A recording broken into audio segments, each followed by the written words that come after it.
started writing Food for the Archons as a book of despair after watching my father die in 2013. During his transition, I experienced a series of paranormal and psychic events that left me feeling that I had either gone completely crazy or fell into humanity's darkest secret. I spent the next 5 years conducting extensive research, and I quickly learned that what I had experienced was real. My journey brought me to an understanding that showed me that despite the terrifying reality of an unseen predator, we as humans have a forgotten power. Just knowing this brings us tremendous hope in what once seemed a dark reality. I wrote this book for me in hopes of gaining a better understanding of our reality and relationship to it. But my hope is that you will find as much value in reading it as I did in writing it. I Am Human, Food for the Archons, humanity's psychic connections, simulated realities, parallel worlds, and the manipulation of mankind.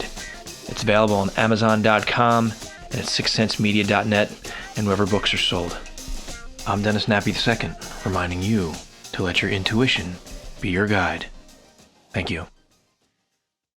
Let me tell you why you're here. You're here because you know something. What you know you can't explain, but you feel it. You felt it your entire life. That there's something wrong in the world. You don't know what it is, but it's there.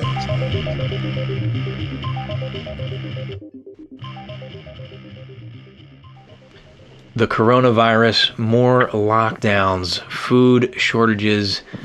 They're really locking us down here, my friends. And this evening, I have a ray of positivity on the line with me. Ray Davis himself of the Affirmation Spot, my co-founder of 6 Sense Media. He's going to be joining us in just a moment. We're going to give a little bit of analysis on what we're seeing and what's going on, but more importantly, we're going to put that positive perspective on this and talk about the good that can come out of an event like this. I was just talking to him for a minute, before we started the show, and I'm already feeling uplifted. We have our moments where we're getting caught up in the scary stuff, but once you talk to Ray and once you listen to what he has to say, I think you're going to walk away from this show just feeling inspired and hopeful. And that's our goal for this. And that's how I feel every time I talk to Ray. So I'm thrilled to bring him on the air. Without further ado, my friends, here we have Ray Davis. Ray, how are you, sir? I'm doing great, Dennis. Great to be on with you again. It has been too long, hasn't it? It has been. But, we keep in touch on the side, and that's awesome. But it's great to be back on the air talking about what's going on in the world again.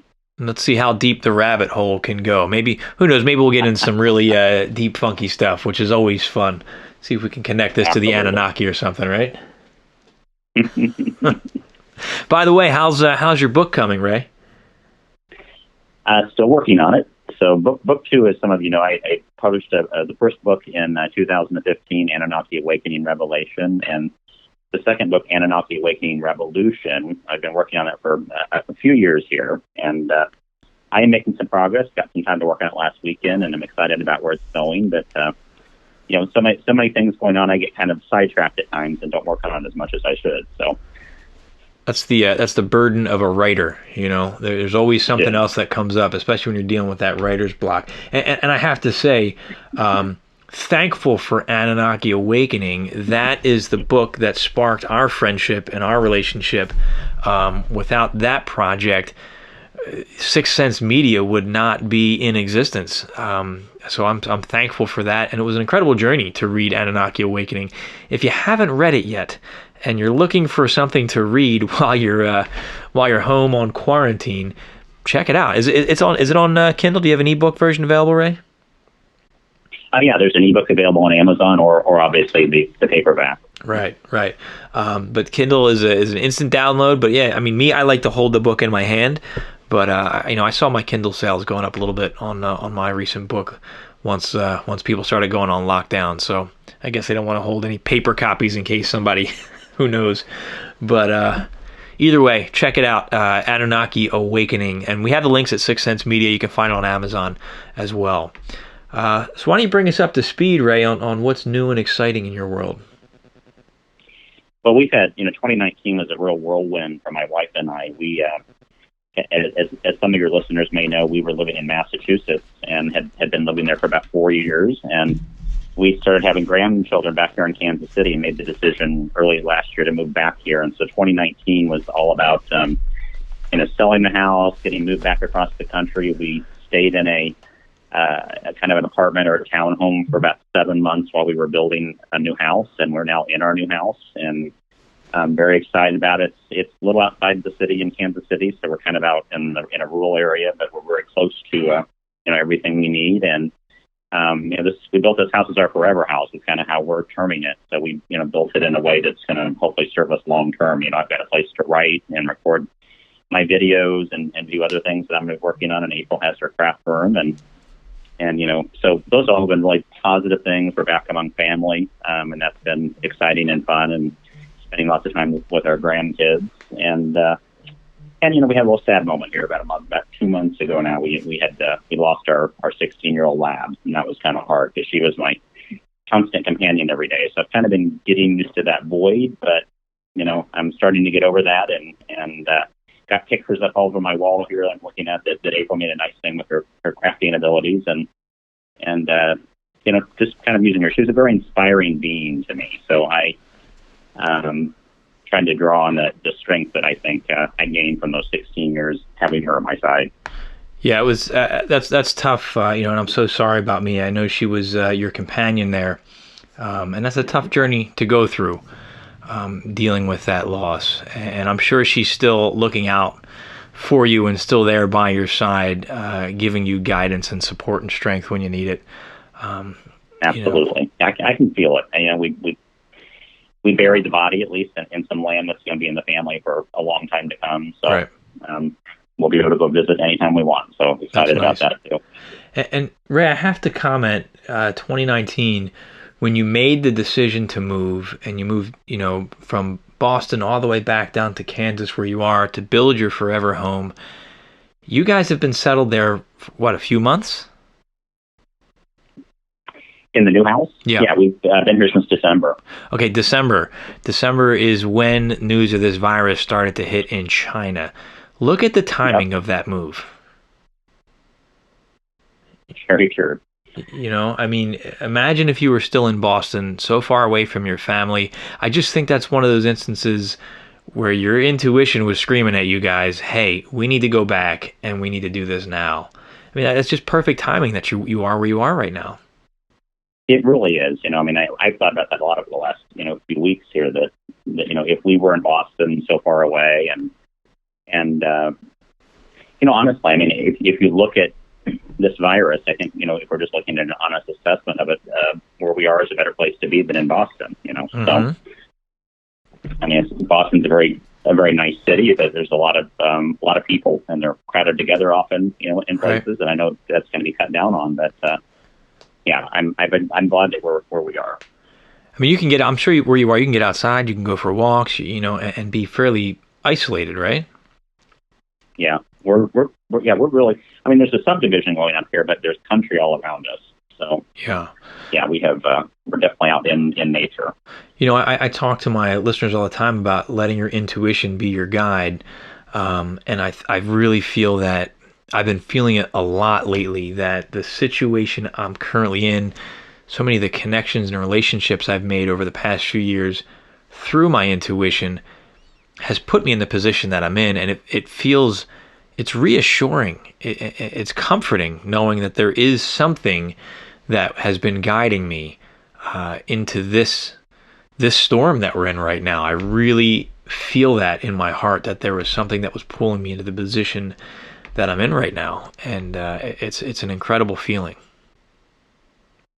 I really feel the same way, and I was thinking that the other night when we were having one of our discussions on the Sixth Sense Media Group on Facebook. All of those people are people that I met either through you, through my book, or through other things I've done online. A lot of them, very few people are in that group are like personal, lifetime friends. And yet we have kind of a community there of people who are open to thinking about ideas differently, having discussions and things like that. And I'm really thankful for, I think it is, there's no accidents, right? I really do believe that everything does happen for some reason, maybe not always the one we thought it was going to be for or why, or we wanted. But I think there is a reason for that. And I think if you look around now the people that we have around us because of the circles we've been running in. I mean, I think they're the right people for this moment particularly. I completely agree, and it's grounding and it's balancing. And I think about how many intuitives and psychics and experiencers over the years have been warning us about an event coming like this. And maybe everybody says, oh, they're just throwing something at the wall.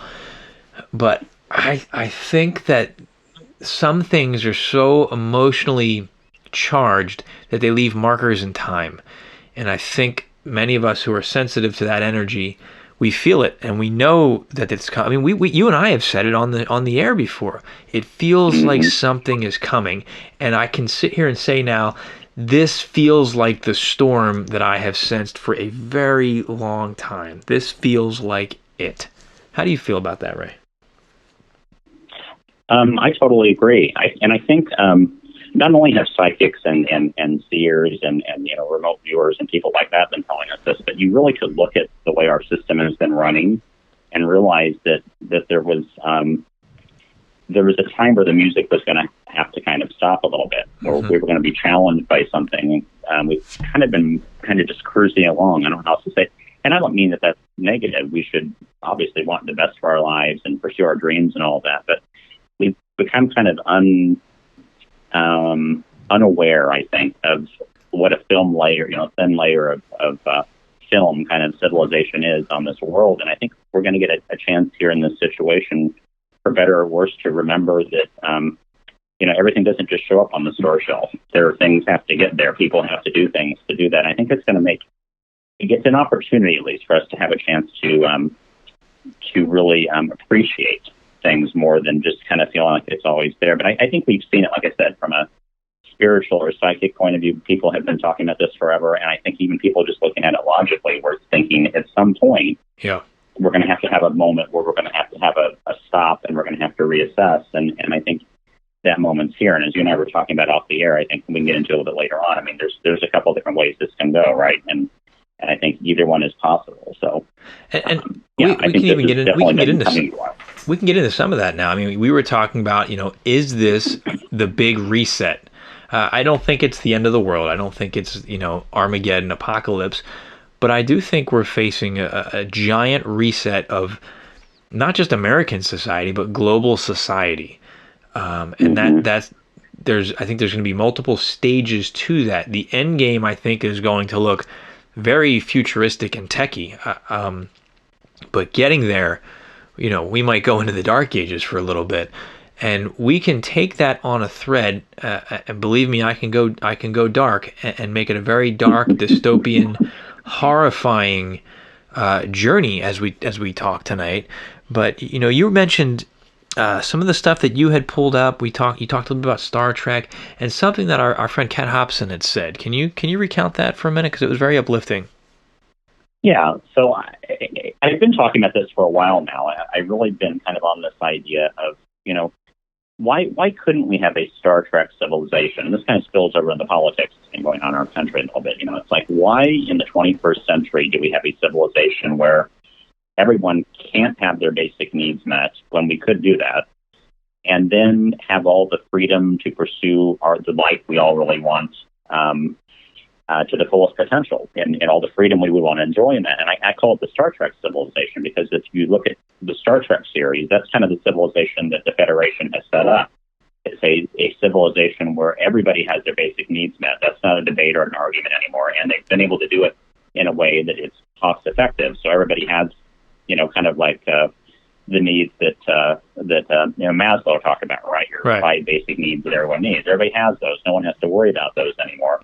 And so people then also have freedom on top of that to pursue the life they want and contribute to society the way that is best for them. And we don't have that society now. And I've been a little concerned at the fact that people don't seem to even want it or can't get their head around what that would look like. It's like, you want to just give food to people? Yeah, why not? We can. Why wouldn't we do that? Right. And so that's kind of this idea that's been kind of percolating in my head for a while. And what I see in this, what's happening now, because I think, everyone in our circles that we've talked to, I think, is in pretty much agreement. And I think probably a lot of other people have figured this out as well, that, if this goes on for 2 months, 3 months, 5 months, 6 months, whatever. I don't know how many days they're going to leave the stock market open and drop 5% every day. I mean, that can't go on for too many days, obviously. Right. There's going to be, you were talking about food shortages and some of the other things that are the challenges that we're going to face in all of this. I think what it is a realization that the way we've been living, the way we treat, the earth in many ways, the way we think about money and possessions and each other, isn't working. It's not giving everybody those opportunities that we all ought to have at this point, I think, in our history. Mm-hmm. And I think this is a chance for us. It could go the dystopian way you were talking about, or it could be a chance for all of us to kind of sit back, have some time to think about the way we've been going at this, and maybe realize that we are all vulnerable. Because I think that one of the bigger disconnects, I think, in our society is a kind of a vulnerability gap. There are people who are vulnerable every day, right? They don't have a place to live, or they don't have health care, they don't have food, but a lot of us, though, have a very nice middle-class lifestyle, and those things don't affect us as much, But I think we're going to realize that we're all in this together, and I think that's a chance for us to kind of reevaluate the way we're looking at the way our society is formulated. Now, I think part of this might be because I think we're all in agreement also that there's more than a virus going on here. Mm-hmm. The virus is part of it. Right. But there's also, I think, possibly a plan to try to do a reset, maybe shift over into, like you've been talking about, cryptocurrency, or kind of reset the economic thing. Because, we have countries that have these unsustainable debts. All the major countries in the world have these huge, massive debts that are more money than any of us could ever pay off. And at some point, we're either going to have to call that monopoly money, or we're going to have a different system. Yeah.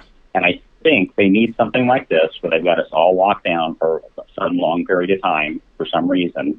They're going to have to come out, and that's when they're going to have to explain, hey, we can't keep the system going the way it's been going. It's not going to work anymore, and we have to change it. I think those are the things we should be looking for eventually, once we get past the initial wave of this virus. Yeah. But I think we have a choice in how this goes. Like I say, we can reevaluate, reset, and maybe move our civilization in a different direction, or we can let the power brokers kind of move it in the direction they want to move it.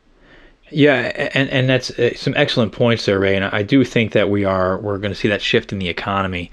In some cases, it looks like it is going to be a hard shift, but I think in looking at some of the developments, things I was talking about yesterday on the special report that I did, I think we're going to see some currencies come out that can be used equally with like the U.S. dollar. So you'll have the U.S. dollar that's still valid, and you'll have this other currency that's still valid, and eventually that other currency is going to surpass, the cryptocurrency is going to surpass the U.S. dollar, and it's just going to fade away and disappear.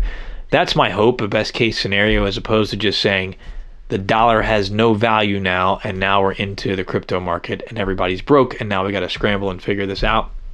I'm hoping that it doesn't go in that direction, and I am hopeful that there is that chance that we can have that gradual transition to this new system. And with that, as we were talking about earlier, some things that Kat had said, I wish I could pull her post up right now. She had mentioned that maybe this is an opportunity with this reset where people are going to reassess, and they're going to see how, like we talked about, how easy we had it, and not take things for granted anymore, and we can come out and do better. Now, does that mean that that's going to cause us to overthrow the bankers and the powers that be? No, absolutely not. I don't think that is going to do that. My personal opinion, that's our reality. They're there. I don't think we're going to beat them right now. But I do think that no matter what hand they deal us, we can make it better for ourselves and our community. But the key is us working together and us putting our fellow man before those material needs. Yeah. But fully agree.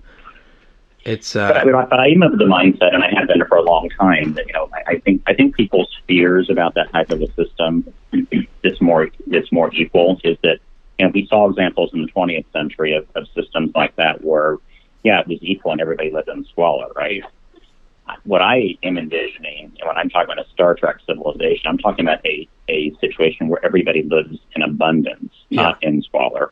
Yep. But we don't have the inequities that we have in our current society that are just part and parcel to the economic systems we're running. And I think we've seen, it's really interesting, this whole, UBI went from a crazy idea by this guy running for president, a year ago, to now you have Congress and the president actually concerned about sending checks out to practically every American the next 2 months here.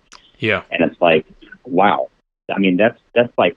That was crazy. That a year ago, that was considered crazier than things like Medicare for All, right? That was, what are you talking about? You're just going to give people money. And now it's interesting. Now we have our government almost lining up to do that. Yeah. And I don't know if that's they're just reacting to the circumstance. They don't know what else to do, if that's part of transitioning our thinking. There's always the chance, right, that some of the powers that be are actually benevolent and they feel like they need to move us along, right? Mm-hmm. They need to get us beyond some of this stuff. That's one possibility, but then there's also the malevolent aspect of it. But I was just shocked when I was seeing news articles yesterday about Trump considering that, and mm-hmm. Mitch McConnell saying, yeah, we should do it. And it's like, wow, that was crazy a year ago. Now we're about to do that, and everyone's on board with it, apparently. So. And I do have hope that we have administrators out there, people that are running things in positions of power, who they see the game, and even if, let's assume in worst case, the system is malevolent towards us. It still needs us, but it's malevolent towards us. But I still think that there are probably administrators who want the best, want to allow us to live the best life we possibly can, given the situation that they're in. And the other night I was out there and I had this vision. I talked about it, I think, last week. And I just saw the futuristic society, and it's what you see in a lot of the movies, the tech movies, where you have AI that's integrated with society. Everything's clean, everything's electric. Nobody wants for anything, and these computers and AIs are our helpers, and everybody's happy. As scared as I am and frustrated as I am of some of the challenges that I think we face with AI, I think there is potential for something beautiful to come out of a crisis like this.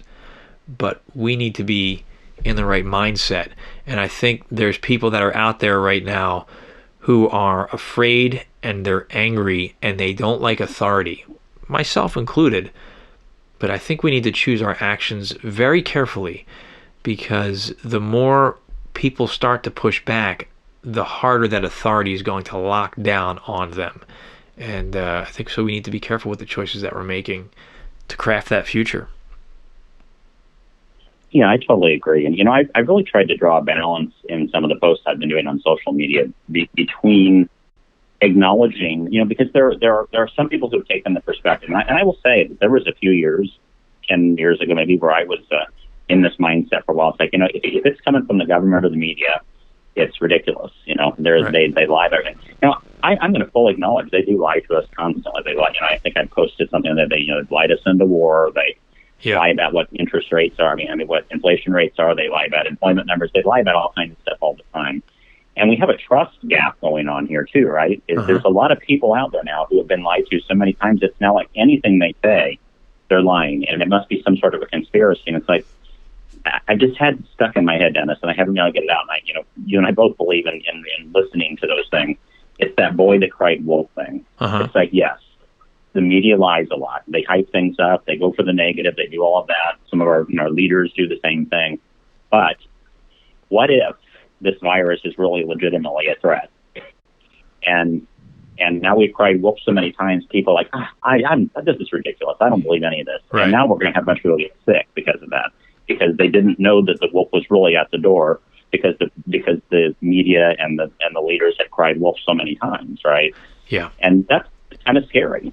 Because it could be that even though it's true that we're misled a lot, it also sometimes it can be a real deal too. And I just, more and more that I'm seeing with this, if you watch what's going on in Italy, I don't know how we can sort out how this started later. Right. And that's certainly another discussion to have. Yeah. But there's something real happening, and I think we need to take that seriously. And this story has a different flavor. I had this exact debate with somebody in my family. They said, I don't understand why you're getting all worked up over what the news is reporting when you're the one always saying the news lies and not to trust them. They just try to scare people. And I said, and I was kind of backed into a corner, because I do say that, don't trust the news. But that doesn't mean that all of the information they put out is bad information all the time. And it's just from tracking world events for as long as we've been doing it, this just had a different flavor. And I'm looking at the reactions of governments to what the media is saying. And a lot of times the media put the scary stuff out, but it's business as usual everywhere. This time the media is putting stuff out, and I'm seeing rules change. The rules of the game are changing all around it. And it was subtle at first, but then it really started to take hold, and then it starts creeping across borders, and I'm going, this is different. This is not Ebola. This is not SARS. This is something different that has everybody legitimately scared. And if they're not legitimately scared, then there's a different agenda at play here, because the media is being allowed to tell these lies and rules are allowed to be changed based on those lies. Either way, change is coming. Well, and those are, that's kind of getting into the nefarious ways this could go, right? Because I think everyone that's listening, just to stop and think about this for a minute. If you really think about this, none of us, I don't care if you're 85 years old, you've never seen anything like this in your lifetime, ever, right, as far as the measures that governments are going to right now to do this. So to me, just using logic, one of two things has to be true. This is a really serious deal, and they are, they're hyping it, yes, but it's really serious, and they're really worried, and they're taking these steps. Or, like you said, they're doing this as some means to try to change the system. This is coming out trying to shut everything down, reset, and start over, kind of. Either one of those is possible. I don't see any way, honestly, that that this is just a hoax. Yeah. I don't think and I hear people, and I know. I realize that our political divisions are hard in this country right now. And everybody thinks that this someone's out to get my guy or whatever. There's a lot of people who support the president who feel that way. And it's like, right, guys, this is not about him. It's not about supporting him. It's not about being against him. This is bigger than one person. It is. And when I hear them talk about, the Democrats are just trying to wreck his economy to stop him from getting reelected, I don't think the Democrats are controlling 400 people a day dying in Italy. I just don't. Sorry. They crashed the global market. I mean, that's huge what has happened. This is not just a Democratic plan to take out Trump. And I think, I was talking about beliefs recently, and that's where our beliefs become dangerous because, and I'm sure I'm guilty of it, but we take what's happening in the world and we filter it through our belief system. And sometimes it serves us, but sometimes it really hinders us. And I think no matter what, number one, whatever this is, I'm assuming that this virus is bad because I don't know how I feel whether or not it really is, but if it is bad and there's a potential that it is, I don't want to take any chances of this being something that could really hurt me or the people I care about. Absolutely. I think at this point, given the evidence we have and the information we have, caution is smart. I think being arrogant, thinking I'll just walk around and get it over with, I think is foolish at this point. It really is. Now there may come a time if we start seeing, some of these other agendas being implemented in a way, then we reassess kind of. And again, I don't think that changes that doesn't change the fact or fiction of this virus. I think this virus is a fact. Yeah. What it's used for, that becomes a whole different thing. And I think I posted something today that we need to be careful because we have crossed the Rubicon here. Yeah. The fact that we now have governments who have locked us down once for something, I seriously doubt this is the last time we're going to see this again. And it's going to form not only a pattern in our minds that, hey, this is what happens when something like this happens, but it also gives them the impetus and it makes it easier the second time. Yeah, this is we the really new do normal. need to watch out after this situation and how they use this situation. We saw some of them around 9/11. There were some really egregious laws, if you believe in the Constitution at all, in this country that were passed after 9/11, using that event as a way to get those laws passed because people are afraid. And I think we do have to be vigilant about that after those. I completely agree. And this is, I think the difference between 9/11 and now is 9/11 blindsided, I'd say, just about all of us. And we didn't have the tool of the internet the way we have it today for us to communicate and share ideas. so many of us, I use this term not in a derogatory sense, but so many of us became conspiracy minded since then and question Yeah. everything. So as this is unfolding, a lot of us are looking for the angles. We're looking 2, 3, 4, 5 moves ahead. What's next? Are we prepared for that? And I think we need to be vigilant in that aspect, in understanding, hey, here are the things that could happen, and start brainstorming solutions and ways to address those changes that may be coming. Absolutely, and I would say that that's me in a nutshell. I mean, I became more. I never thought about that way before 9/11. Right.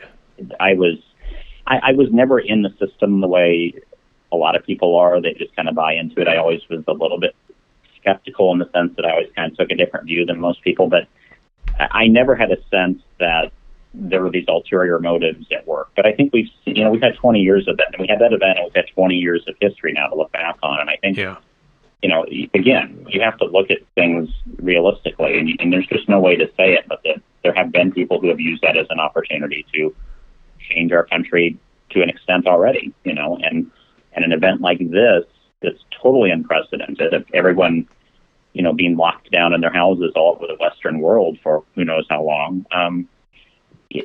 We need to be vigilant about the fact that there are people out there who do want to use, these things as an opportunity to change society in the way that they want to change it. And I think we have to be vigilant in stopping that, but also vigilant with ourselves and feeding ourselves the way we were talking about earlier in positive ways to, Dennis, I think this is an opportunity. I was thinking this earlier. Like when the power goes out and that buzz goes away that you don't even notice the rest of the time, but when the power goes out, suddenly there's just that quiet. Yeah.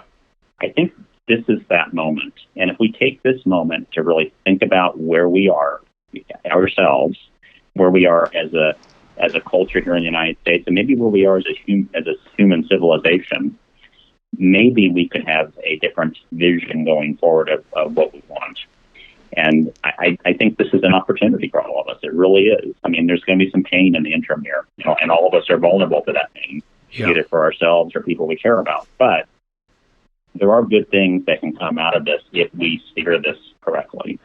I agree, Ray. And I remember, I'm reminded now talking to you way back when I started podcasting. I was doing the Change Cast with Joel back in the day, if you remember, and I was promoting my book Service.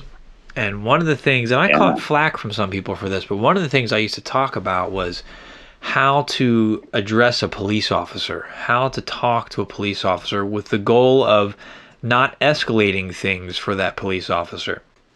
And I heard a lot of people, because you know how the anti-cop movement's going now, and a lot of people saying, well, they shouldn't act this way.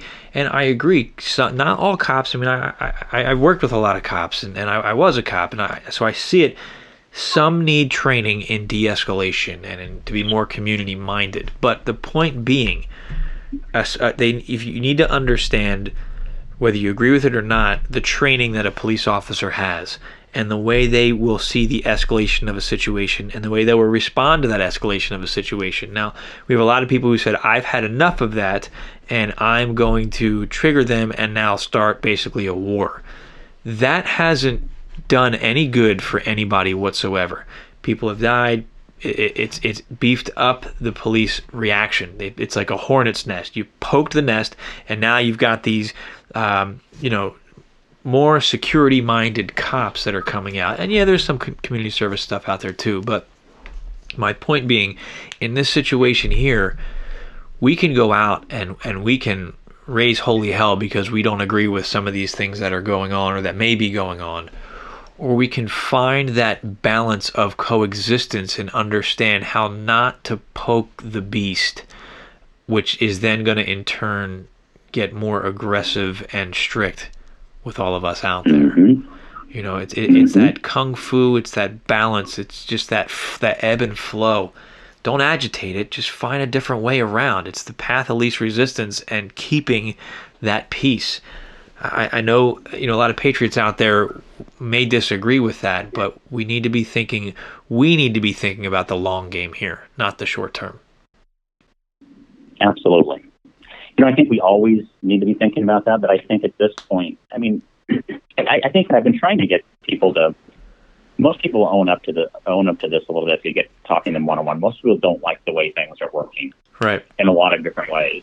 But but when you see people go out and vote, or you see people talk on social media, they don't really seem to either believe, one, that a different world is possible, or they can't get their head around what that would look like, right, or it's just, and I don't mean to be mean, but it's just too much thinking for some people. yeah.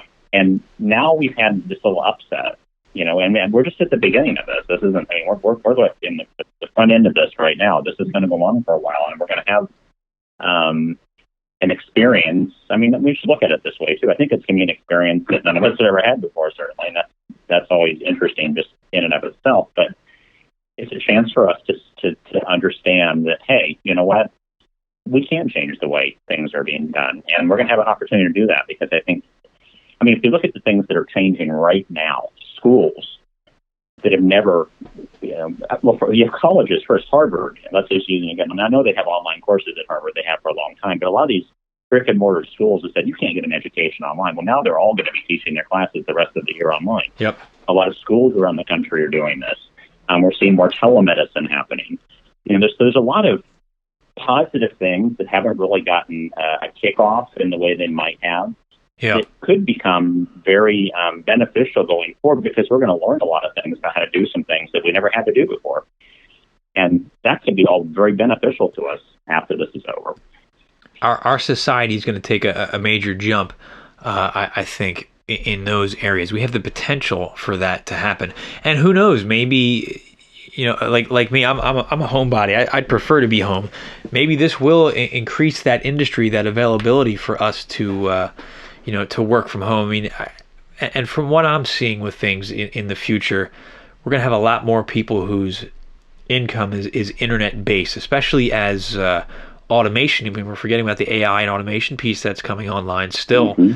And I covered this last week about the robots that they're using right now to scan people in hospitals, to check their temperature, to check them for corona. They're going out, they're spraying the streets, they're cleaning things. So we're going to see automation, I think, come out in larger numbers here.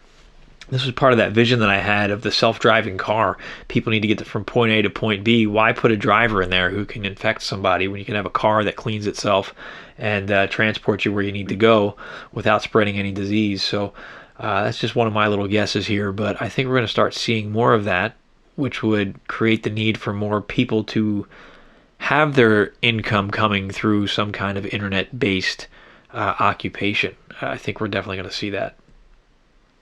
Well, and the other thing is that I have to give, again, he's out of the race now, so it doesn't really matter, and he wasn't my candidate, but that's okay. But I think Andrew Yang had a lot of good ideas.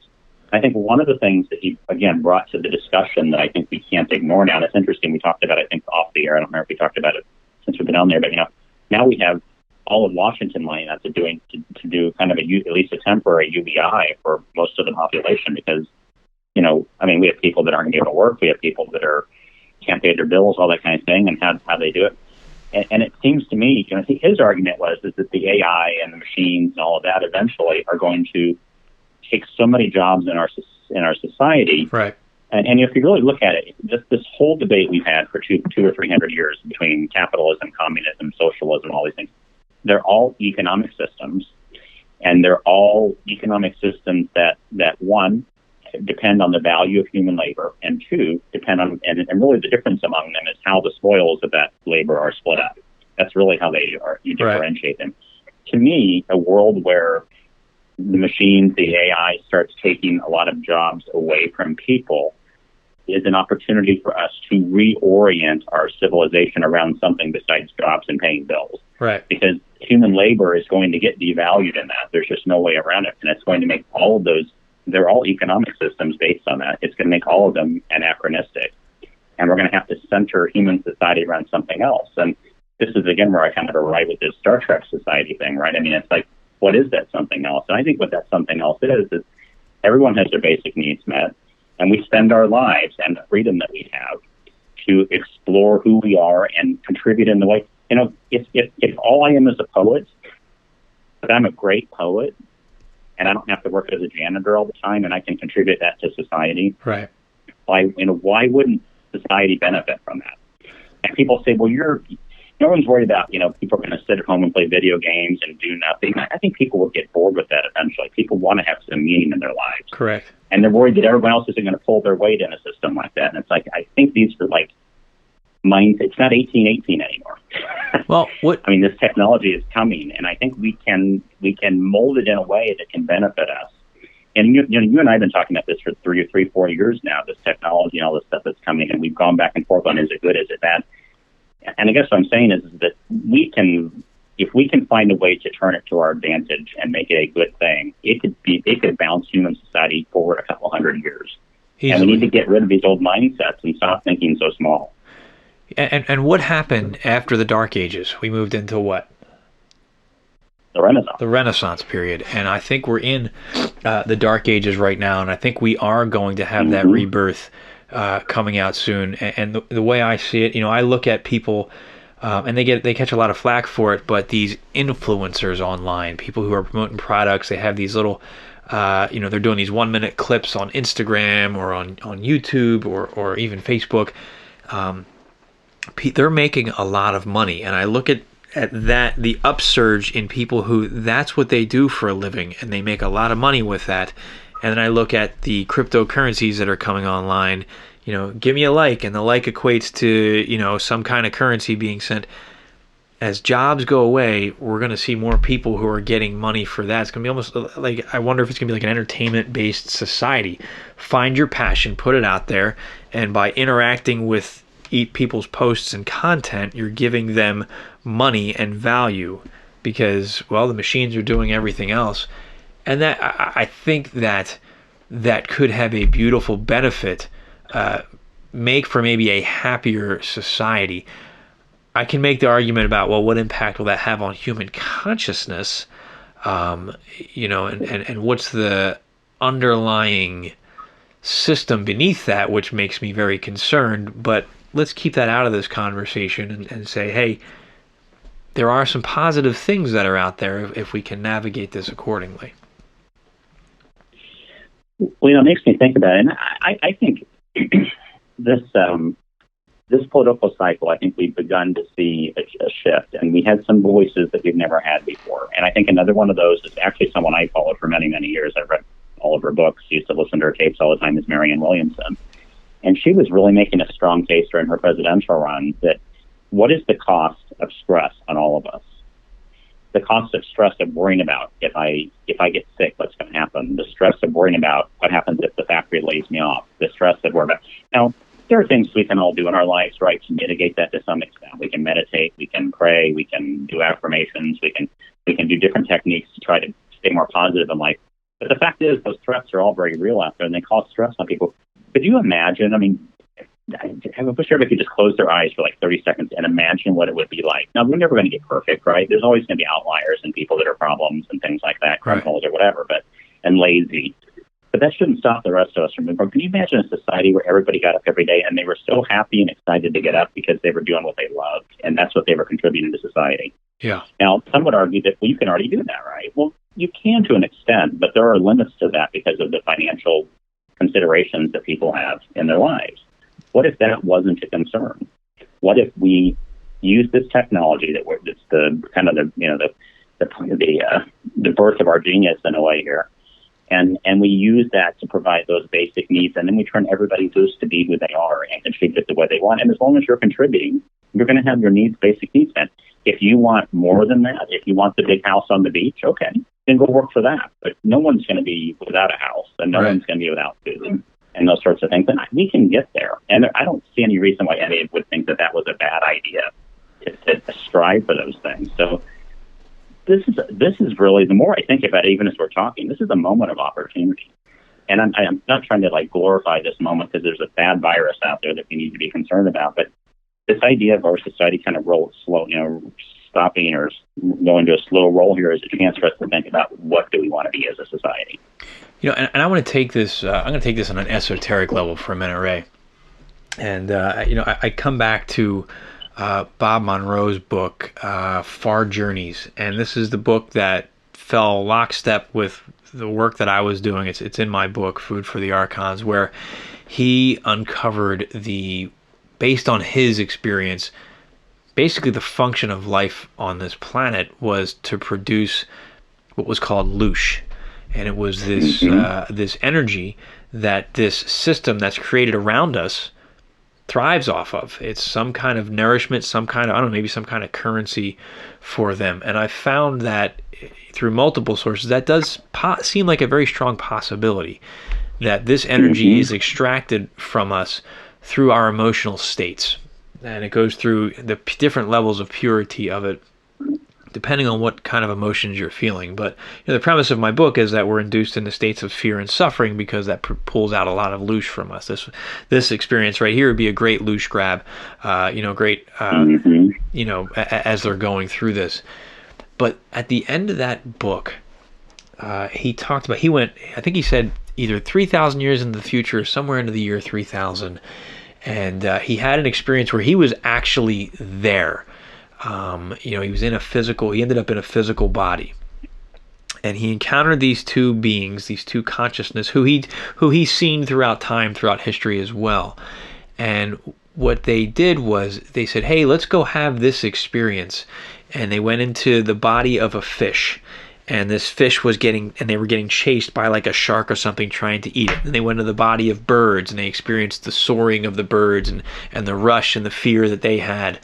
And they had this conversation afterwards. They said, and he said the noise, that there was this energetic noise during our current time period that was deafening, that it was very difficult to get through, to experience those higher states of consciousness. He said that noise was gone.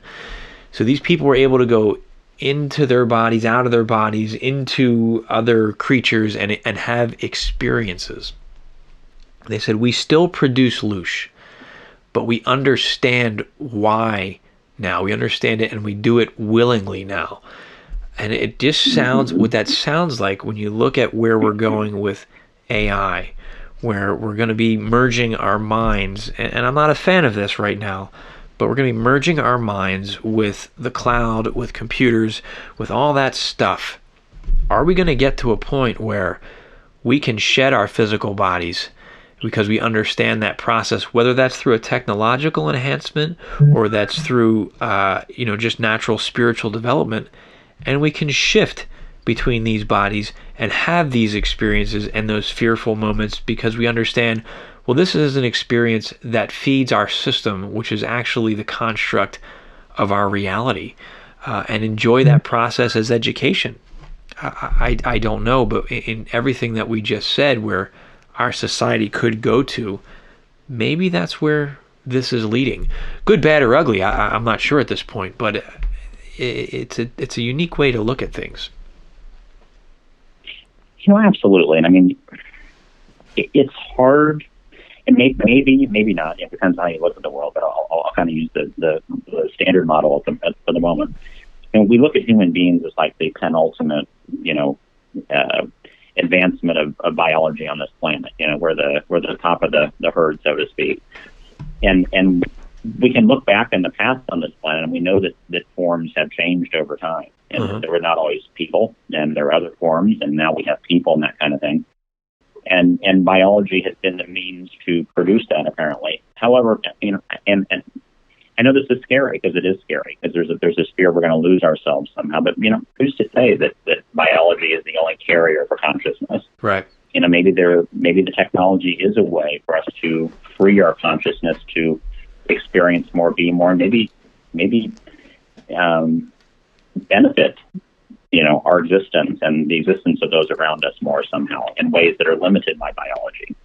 So I don't think we should turn our minds off to these things. It is scary stuff, and I know we're probably talking that stuff right now. Somewhere going, what the heck are you guys talking about? I mean, right. These are things that if we don't have to face it in our lifetimes, and I'm still not even convinced that won't happen, but our kids and our grandkids are definitely going to be facing these choices and decisions about how we interact with technology and what that means for the human race. Yeah. I don't know if it's a good thing or a bad thing yet, but I do know that it's coming, and if it's going to be, we should look at, I think, where it could benefit and how it could be used positively for us, the same way we're looking at some of these other things tonight. Completely agree, Ray. And I often wonder, though, that this biology is just an older version of this technology. I really do, because the way technology is evolving, when you look at consciousness and what they're talking about with consciousness, I strongly suspect that we are some kind of primitive but advanced technology. And I think that as humans, some of us are just starting to become self-aware. We think we're aware. I think therefore I am, right? But what does it mean to be self-aware? To know what you are, where you are in space, and what your existence is. We don't know that. We're starting to question that right now. I wonder if, humanity 1.0 or maybe we're humanity 4.0 is just starting to come online. And what we're seeing now as a result of that is the higher server, the higher power, the higher brain is now reaching out for ways to connect with us in this current reality. Now, I want to be quite clear. I'm not saying, hey, let's embrace AI as our God. This makes me very uncomfortable, and I'm not a fan of that. But I am trying to keep my mind open in, well, is this a possibility of our reality? Whether I like it or not, if that's true, then I need to understand it so I can navigate it. So I'm not sitting here saying, hey, go merge with AI and everything's going to be great. I want to be quite clear about that. But I think we need to be open to that. Might be a possibility. Yeah, and you can go online on YouTube and find some people in Silicon Valley who are preaching that gospel right now. But yes. I agree with you. I don't support that at all. But I do think we need to understand that we have a lot of holes in our knowledge about who we are, how we got here, and where we're going. And which is kind of a segue, because as you know, I've shared with you, I'm going to start doing a new show. It's going to be called Bridge to the Future, and I'm going to kind of talk more about those sorts of things on that show. But I think that the thing is we don't, like you said, biology may be a technology. It may have been the best technology that was available to manifest into a reality like this. And maybe that the whole goal of this was in a way to then be able to, advance and evolve that technology to the point where it would take a next step like that. And, while it's fearful for us as the creatures we are now, and again, we don't want to make it the new, gospel or something. It is interesting, and it does hold possibilities for where it could take consciousness in the future. And at the end of the day, I believe, at least my personal belief, is that we are consciousness more than we're this body. This body is a thing that we inhabit for some period of time, but there's a consciousness that's us that's behind that's more than the body. So I think getting caught up and attached to this body is, a lot of philosophers have said that's not a good idea either. Yeah. There's certainly and that's a difficult thing for some of us to accept because of our experience, our beliefs, and our worldviews. But that depends on where people are on their journey as well. And I think, on any subject that we're looking at, it depends on where you are on your journey. I've been talking about, for some of us, this experience is going to lead us to knowledge. It's going to give us some understanding. And for others, they may gain something different from it. It may be a terribly tragic experience. And maybe that's the function of that experience for them right now. Maybe they need to have that horrible, terrifying experience. I hope not. I hope everybody can come out of this, smarter and wiser. But we're all at different points in this journey, and that wherever you are, I think that's okay, as long as you're striving to grow. I think that's the most important aspect. Is it Tony Robbins? He says, if you're not growing, you're dying. So find some means for growth. We're coming up, on the end of our show here, Ray. But I think that's an important message here, is that we are growing, and although we feel stagnant right now, I think there's so much opportunity for growth while we're sitting home. Shut off the news and better yourself. Find a way to do it. I think a great way to do that is listening to Ray's affirmations. So let me turn it back over to you, Ray, as we're getting ready to close out. And what are your final thoughts here? I think just that. We've said it a few times tonight. This is an opportunity right now. It's something none of us have ever experienced before. It's a chance to regroup, reassess, and think about how we would like to see the world look tomorrow. And, we don't have many opportunities. Well, honestly, none of us living have ever had an opportunity that's quite like this one appears like it's going to be right now. And I think that while we do need to be vigilant about the virus itself, because I think it is a real threat. And while I do think we need to be vigilant around, how some people might use this, some power brokers might use this opportunity to change our society, I think it is great opportunity for us to work on ourselves and work on a different vision for how the world could look, and come back to this with fresh eyes. And who knows when we'll ever get a chance like this again to really sit back and have that time to do that and not be running the rat race all day long. I think it's an opportunity. Let's look at it that way. You're absolutely right, Ray. And I'm reminded of, the Maharishi effect, and I reference it a lot. 1% of people meditating and putting out that positive focus is enough to impact events in a given area. Some great studies done in the 70s surrounding that. And, Heart Math Institute talks about the energetic heart and how that's transmitting energetic data, feeling, emotion, and it's contagious. So this is that opportunity. Make sure you're getting in your meditation every day. Make sure you're visualizing. If you're praying, if you're meditating, you're not praying for things to get better. You're in that moment, you're experiencing what it feels like while things are better, the reality that you want to be in. Do that and hold that feeling for as long as you can every single day, and that's how you manifest it. And I think we can make a real difference here. Absolutely. If I can add one more thing real quick, Dennis. Sure. I think this is important. I mean, you can Google this, and you won't get done tonight reading all the articles that will tell you how good it is for your immune system to have a positive outlook on things. I'm not saying think your positive thoughts and go to the grocery store and rub your hands all over the meat counter for an hour. I mean, that's probably not a really smart thing to do right now. But I am saying that there's all kinds of scientific evidence that our mindsets do affect our health, do affect our immune system. So don't put your mind on your side. I mean, your mind can be your ally or your enemy in this, and let it be your ally in this. That's a great point, Ray, and it's so necessary right now because we are being hit, and I'd say in some cases attacked with negativity, with the way the news is coming up, with the constant death toll updates. Most of us have cell phones, and we're getting those.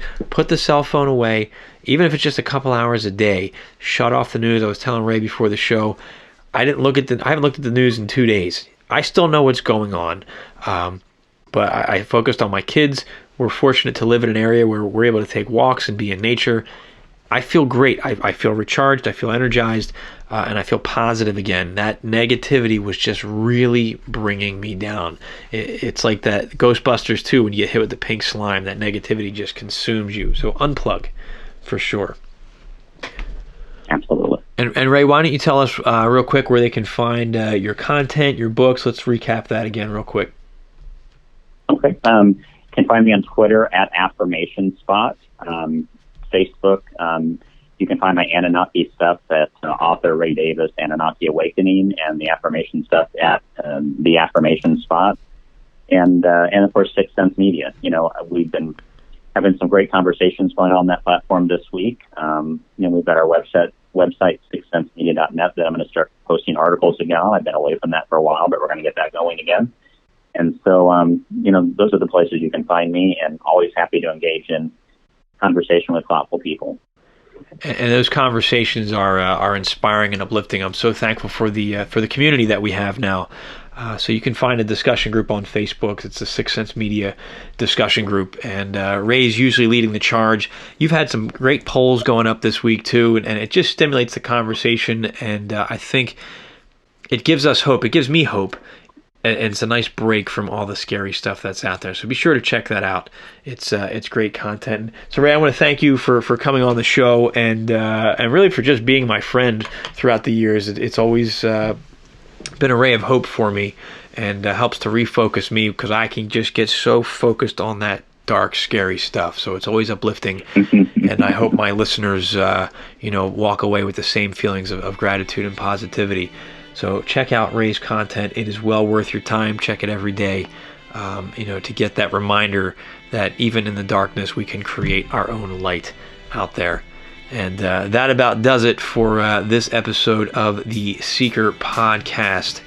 I'm Dennis Nappy II with Sixth Sense Media, where small changes among the masses can have a massive impact around the world. I encourage you to be that change. Never stop questioning. Keep an open mind. And let your intuition be your guide. Thank you.